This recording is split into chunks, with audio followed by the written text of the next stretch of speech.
hands down the most terrifying yet beautiful thing I've ever witnessed was seeing an avalanche when I was 11 years old. The circumstances were the kind of thing that if I put them in a novel, people would say that's too much coincidence. That's too unbelievable. I grew up in a Colorado ski resort town, which meant that every year my class went to the top of our main ski mountain to do an avalanche training course with Mountain Rescue. To give you an idea of the geography, the top of this ski mountain overlooks a beautiful valley, and then on the other side of that valley is another mountain. On that mountain is a bowl. If you don't know what a mountain bowl looks like, this is literally the one I'm going to talk about. As the crow flies, that bowl and where I was standing, about a mile away. So me and my fellow 11-year-olds are listening to Mountain Rescue talk about avalanche beacons, this kind of thing, when we all hear a sound. And when I say this sound, we understood on a primal level.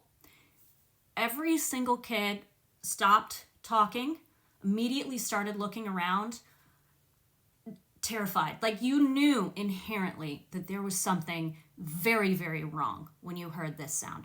The closest thing I can liken it to is if somebody were to tear a piece of paper close to you, only it was kind of a deep tearing sound. We look across the valley and there is a line cutting across the entire length of that bowl, which is enormous. And the speed at first is disturbingly slow. The way it releases kind of has this almost like molasses quality to it that just is kind of almost sickening because it feels so unreal. And then the way it speeds up so fast also seems to break the laws of physics itself. Watching these huge chunks of snow come apart and tumble down, and the way these things that had to be hundreds of feet wide just started to like devour each other and eat each other up as they plummeted to the base of that bowl, and how the snow just exploded so high on landing at the bottom of that funnel that it erased the bowl from our sight altogether. There is no roller coaster on earth that has made my heart race and my stomach plummet like merely watching this happen from a mile away. And the sound is like the world is ending. I love the mountains. I love where I grew up. That place is in my blood. My family goes back 4 generations. And I had heard my whole life about the latent power of the wilderness. But seeing that just stole every ounce of hubris. It just took that away forever.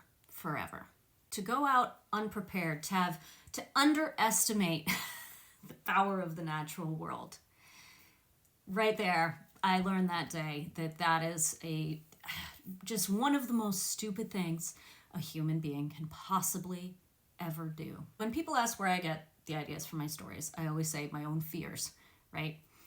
That moment from that day and that sight was the basis, the basic kernel of the inspiration for my second novel. Well, I hope you enjoy it and you pre-order it. Blink you know where, US cover, UK cover.